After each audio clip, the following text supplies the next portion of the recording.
చేయలేకపోయారు. చెయ్యాలని అందరికి ఉండొచ్చు, కానీ చేయలేకపోయారు. ఇప్పుడు ఈ కాంగ్రెస్ పరిస్థితి కూడా అదే విధంగా ఉంది. సో నిజంగా చూస్తే ఏమనిపిస్తుంది ఒక పొలిటికల్ అనలిస్ట్గా మీకు?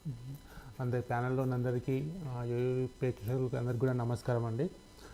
ముఖ్యంగా మనం రవి గారు మనం ఆలోచించాల్సింది ఏంటంటే గత ఒక 10-15 సంవత్సరాల క్రితంకి ఇప్పుడున్న రాజకీయ వ్యవస్థలకు కానీ పార్టీల పరంగా వాళ్ళ వాదనలు వినిపించుకుంటారు, అది న్యాయమైనది, దానికి ఏమి. కానీ మీరు నిజంగా అప్రిషియేట్ చేయాల్సింది ఏంటంటే ఈరోజు మీరు మంచి సబ్జెక్ట్ తీసుకొని విలువైన పాయింట్స్ అనేది మీరు ప్రజలకు అందిస్తున్న చూడండి, ప్రేక్షకులు అందిస్తున్న చాలా గొప్ప విషయం అండి. ముఖ్యంగా ఇంకోటి, ఈరోజు ఇక్కడ తెలుగు రాష్ట్రాలలో 2 రకాలుగా మిస్టేక్ ఏం జరిగింది ఏంటంటే, ఒక రకంగా అక్కడ చంద్రబాబు నాయుడు 75,000 కోట్లకు సంక్షేమ పథకాల నుండి 150,000 తీసుకుపోయినప్పుడు కానీ ఇక్కడ హరీష్ రావు గారు ఇక్కడ కేసీఆర్ గారు ఇంతకు మించి మనము ఏ సంక్షేమ పథకాలు ఖర్చు పెట్టలేము, ఇంతకన్నా పెట్టొద్దు, ఇంత ఉంటప్పుడు కూడా రేవంత్ రెడ్డి గారు ఆ రోజు నాకైతే అనిపిస్తుంది, విన్నట్టు గుర్తు, మళ్ళీ వెళ్ళిపోయి రుణాలు కూడా తీసుకొని అవి వచ్చి రాగానే రుణం మాఫీ చేపించేస్తాం, ఇంకా ఎక్స్ట్రా ఉంటే కూడా చేపించేద్దామని కూడా మాట్లాడిన దాఖలాలు ఉన్నాయి. అంటే రాష్ట్ర ఆర్థిక పరిస్థితులను అనుకూలంగా లేకుండా గట్ట పథకాలకు కానీ లేదంటే వేస్తే ఈరోజు ఇలాంటి పరిస్థితి కన్నా ఇంకా దారుణంగా తయారవుతుందండి. ఎందుకంటే మన రాష్ట్ర పరిస్థితి వీళ్ళకి తెలియదు, పొలిటీషియన్స్కి. ఒక ముఖ్యమంత్రి అయ్యే వ్యక్తికి రాష్ట్ర పరిస్థితులు ఇన్ని రోజుల నుండి మానిటరింగ్ చేసుకోలేదా మీరు? ఎట్లా మీరు హామీలు ఇచ్చారు, ఏ రకంగా మీరు మేనిఫెస్టో డిజైన్ చేశారు? మీరు కేసీఆర్ లాంటి ఒక 10 సంవత్సరాలు ముఖ్యమంత్రి చేసిన వ్యక్తి, హరీష్ రావు గారి ఆర్థిక శాఖ మంత్రి చేసిన వ్యక్తికి రాష్ట్ర పరిస్థితులను దృష్టి పెట్టుకునే కదా మేనిఫెస్టో డిజైన్ చేసింది. దానికి అనుకూలంగా దానికి అంత దూరంగా పెట్టేసేసి మీరు ఇంత హామీలు ఇచ్చినప్పుడు ఖచ్చితంగా నిలబెట్టుకోవాల్సిన అవసరం ఉంటుంది. ఇంకోటి మీరు అంటున్నారు దళితులకు 3 ఎకరాల భూమి ఇవ్వలేదు, 3 ఎకరాల భూమి ఇవ్వకపోయినా ఆయనని దళితులు ముఖ్యమంత్రి చేయను అని చెప్పినా ఆయన ముఖ్యమంత్రి ఎన్నుకున్నారు. ముఖ్యమంత్రి రెండోసారి, ఫస్ట్ టైం కూడా నేనే ముఖ్యమంత్రి అన్నప్పుడు కూడా ఆయనే ముఖ్యమంత్రి చేశారు. డబుల్ బెడ్రూమ్లు ఇవ్వను అన్నా కానీ అతనే చేశారు. ఎందుకంటే కొన్ని సంక్షేమ పథకాలు కొన్ని చేసేటప్పుడు కొంత డిలే అవుతుంది, కొంచెం డిలే అవుతుంది, నెక్స్ట్ టైం చేస్తారనే ఉద్దేశంతో 2 సార్లు అవకాశాలు ఇచ్చేశారు. కానీ ఈ రుణమాఫీ అన్నది వీళ్ళకి స్పష్టంగా చెప్పింది, రైతులకు మేము 2 లక్షల వరకు చేస్తామని, డబల్ వైజ్గా చేస్తామని, ఆగస్టు 15 లోపల చేస్తామని ఈరోజు చెప్పారు. చెప్పింది నిలబెట్టుకోమని. దాంతోపాటు హరీష్ రావు గారు కూడా క్లియర్గా చెప్పాడు, మిగతా 6 గ్యారెంటీలు కూడా మీరు చేయండి, నేను రాజీనామా. ఆయన క్లియర్గా తెలుసు ఇది అమలు కావు. ఒకవేళ నిజంగా వీళ్ళు చేయాలనే ఉద్దేశం మంచిదైతే కొంచెం టైం తీసుకొని అయినా చేస్తామని, లేకుంటే ఇప్పుడు వీళ్ళు చెప్పిన లెక్కలే కదా 31,000 కోట్లు ఉన్నాయని చెప్పేసి మళ్ళీ వీళ్ళు 18,000 కోట్లకు వీళ్ళు వచ్చేసి ఈరోజు బీఆర్ఎస్ పార్టీ అనౌన్స్ చేసింది. నాకు మార్నింగ్ తెలిసి ఎక్కడెక్కడికైతే రుణమాఫీలు ఎవరికైతే అందలేదో వాళ్ళ దగ్గర అన్నిటికీ కూడా మేము రేపటి నుండో ఎల్లుండి నుండో ప్రోగ్రామ్ పెట్టుకున్నారు బీఆర్ఎస్ పార్టీ నుండి. ప్రతి గ్రామానికో ఎక్కడెక్కడైతే రాలేదో వాళ్ళ దగ్గరికి వెళ్ళిపోయి సాక్ష్యాధారాలతో ఎవరికి వీళ్ళకైతే మీకు ఇవే లెక్కలు ఉన్నాయని వీళ్ళు చెప్తున్నారు, కట్ ఆఫ్ లెక్కలు ఇవన్నీ చెప్తున్నారు కదా, ఆ లెక్కల ప్రకారం ఉన్న ప్రకారమే రాని వాళ్లకు దగ్గరికి వెళ్తామని ఈరోజు బీఆర్ఎస్ పార్టీ అనౌన్స్ చేసింది.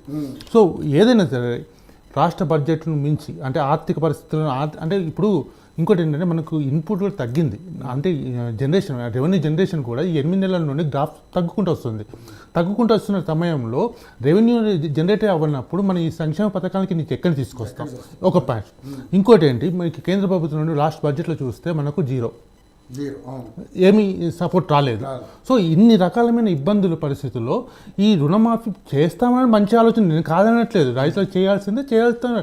కానీ మీరు ఈ టైం బాండ్ పెట్టేసి మీరు చెప్పిన అబద్ధపు లెక్కలు మీరే మళ్ళీ అబద్ధపు లెక్కలు చేసేసి ఈ సగం మందే ఉన్నారు, వీళ్ళే ఉన్నారు, ఇంకా మిగతా వాళ్ళు ఎవరు లేరు అని అంటే మీరు ఏ రకంగా మీరు పబ్లిసిటీస్ కోసం చేశారా లేకుంటే దేనికోసం చేశారనేది, మిగతా వాళ్ళు ఇప్పుడు రేపొద్దున లెక్కలు చూపిస్తే మరి మిగతా వాళ్ళకి చేస్తారా చేయరనేది కూడా చాలా ఇంపార్టెంట్. ఇంకోటి, ఇక పాజిటివ్గా ఆలోచిస్తే ఈరోజు లాస్ట్ గవర్నమెంట్ కొన్ని ఇప్పటికున్న పరిస్థితుల్లో చూస్తే జీతాలు కానీ పెన్షన్స్ కానీ వీళ్ళకు ఏది ఎలక్ట్రిసిటీ విషయంలో కానీ సంక్షేమ పథకాల విషయంలో కానీ ఇవన్నిట్లలో కూడా డిలే అవ్వడం జరిగింది. కానీ రేవంత్ రెడ్డి గారు ప్రభుత్వం వచ్చినాక మీరు చూడండి, జీతాలు 5వ తారీఖు 4వ తారీఖు లోపల పడిపోతున్నాయి, పెన్షన్స్ పడిపోతున్నాయి, పిల్లలకు రాయితీలు గీతలు అన్నీ వెళ్ళిపోతున్నాయి. సో ఇన్ని అంటే ఇప్పుడు ఇక్కడ ఏముందంటే ఇళ్ళకి వెళ్ళి తీసి పెట్టడమే తప్ప కొత్తగా ఏమి రావట్లేదండి. ఒక రక్క ఎక్కువ ఇచ్చినప్పుడు ఇంకొకడ తగ్గిపోతుంది. ఒక దగ్గర ఇచ్చినప్పుడు ఇంకో దగ్గరికి వెళ్ళిపోతుంది, సర్దుబాటు చేస్తున్నారు. సర్దుబాటు చేయాల్సి వస్తుంది. కేసీఆర్ కూడా మనం చెప్పింది అదే, సర్దుబాటు చేయడమే ఇక్కడ వ్యవస్థ ఉంటుంది, కొత్త జనరేషన్ అనేది రావాలి, కొత్త ఇన్కమ్ అనేది జనరేట్ అవ్వాలి అని చెప్పారు. సో దాని ప్రకారం ప్లాన్ చేస్తున్నారు. ఇంకోటి ఈ విలీనం గురించి పార్టీలు ఒకరినొకరు దుమ్మెత్తిపోసుకుంటే మీరు వల్ల కలుస్తారు, ఇది ఇప్పటి నుండి కదా 5 సంవత్సరాల ఇదేంటున్నాను నేను, ఇది ఇప్పుడు కొత్తగా వినట్లేదు, బీఆర్ఎస్ కాంగ్రెస్లో కలుస్తారని చెప్పేసి ఈ తెలంగాణ ఏర్పడక ముందే మాట్లాడారు, మరి అప్పటి నుండి మాట్లాడుతున్నారు. ఇంకోటి ఏంటంటే ఒకటి ఆనెస్టీ చెప్తున్నాను, ఒక తెలంగాణ ఉద్యమకారుడిగా చెప్తున్నాను, ఉస్మానియా అనేటువంటి విద్యార్థిగా చెప్తున్నాను, ఏ కవిత గారి కోసము, ఏ కేటీఆర్ ముఖ్యమంత్రిని చేయడం కోసమో, ఇంకొకరిని చేయడం కోసమో ఈ తెలంగాణ రాష్ట్ర సమితి ఏర్పడలేదు.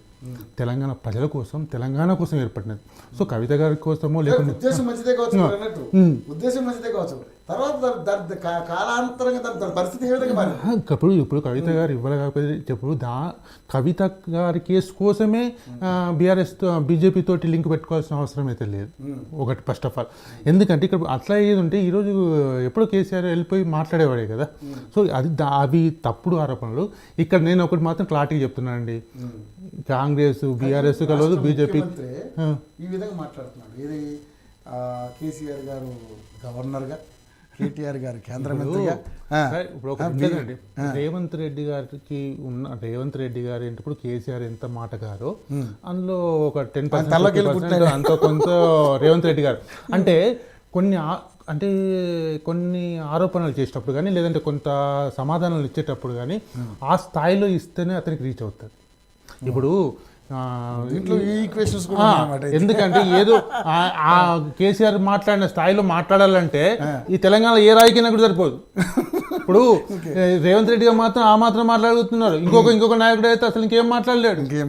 సో ఆయనకి ఇవ్వాలి అంటే ఆ స్థాయిలో ఆయనకు మాట్లాడక తప్పదు. ప్లస్ ముఖ్యమంత్రిగా ప్రభుత్వ అధినేతగా నడిపే బాధ్యతగా ఉన్న వ్యక్తి, ప్లస్ ఆ అధికార హోదాలో ఉన్న వ్యక్తి కాబట్టి మరి ముఖ్యమంత్రి కేసీఆర్ ఉన్నప్పుడు ఎట్లా మాట్లాడిండో మరి ఆయన కూడా అందులో 10%-15% మాట్లాడతాడు అనేది తప్పదు ఇక, ఎందుకంటే అది కంపల్సరీ ఉంటుంది. కానీ ఆయన చెప్పిన ముఖ్యమంత్రి చెప్పినా, ప్రధానమంత్రి చెప్పినా, ఇంకా ఎవరు చెప్పినా వాస్తవాలే కానీ వాటి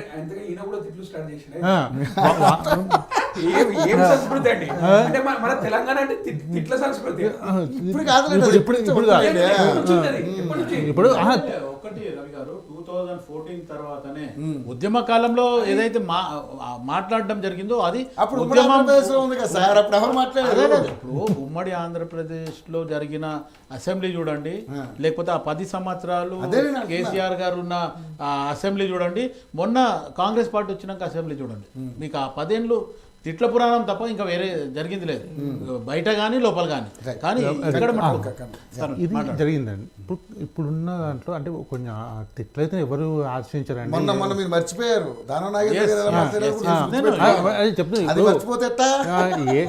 ఏ సంస్థ కూడా చేయలేము. కాకపోతే మేము ఒకటి ఏమడుగుతామంటే ఇటు కాంగ్రెస్ పార్టీలు విలీనం అవి జరిగేది విషయం కాదండి. నేను 5 సంవత్సరాల తర్వాత కూడా నేను ఇలాగే కంటిన్యూగా ఉంటాను, ఏం ఎట్టుపోను, ఏ పార్టీ ఏం విలీనం కాదు, రాసి పెట్టుకోండి మీరు.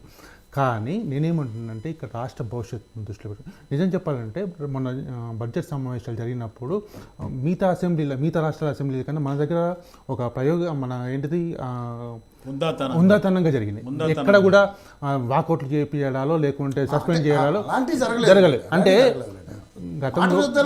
గతంలో రేవంత్ రెడ్డి గారిని సెషన్ మొత్తం సస్పెండ్ చేసిన సందర్భాలు ఉన్నాయి. ఈ విషయం మనం ఒప్పుకోవచ్చు, ఎందుకంటే టిఆర్ఎస్ ప్రభుత్వం చేసినంత ఇదిగా అయితే ఒక్కరిని కూడా సస్పెండ్ చేయలేదండి. రామకృష్ణ గారు ఇంకొక మాట చెప్పిండ్రు ముఖ్యమంత్రి గారు, అవసరమైతే లాక్స్ చేయండి, వీళ్ళు ఎవరు బయట పోకుండా మనం చెప్పిందంతా వినాలి అని చెప్పడం జరిగింది.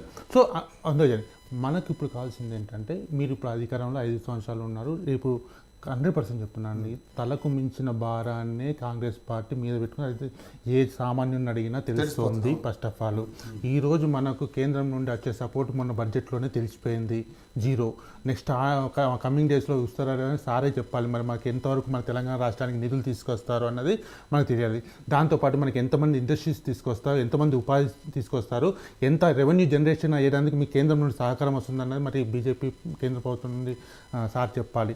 సో ఇవన్నిటి కోసము ఇటు కాంగ్రెస్ పార్టీ కొట్లాడాలి, ఇటు బీఆర్ఎస్ పార్టీ కూడా కొట్లాడాలి. అట్ ది సేమ్ టైం ఎప్పుడు ఈ రుణమాఫీ కింద రేపటి నుండి వీళ్ళు పార్టీలు వాళ్ళు వెళ్తా అంటున్నారు, బీఆర్ఎస్ పార్టీ ప్రతి ఒక్క విషయము అందరికీ ప్రజలకు అర్థమయ్యేలాగానే వీళ్ళు వెళ్తున్నారు, ప్రజలు అందరూ వెళ్తారు.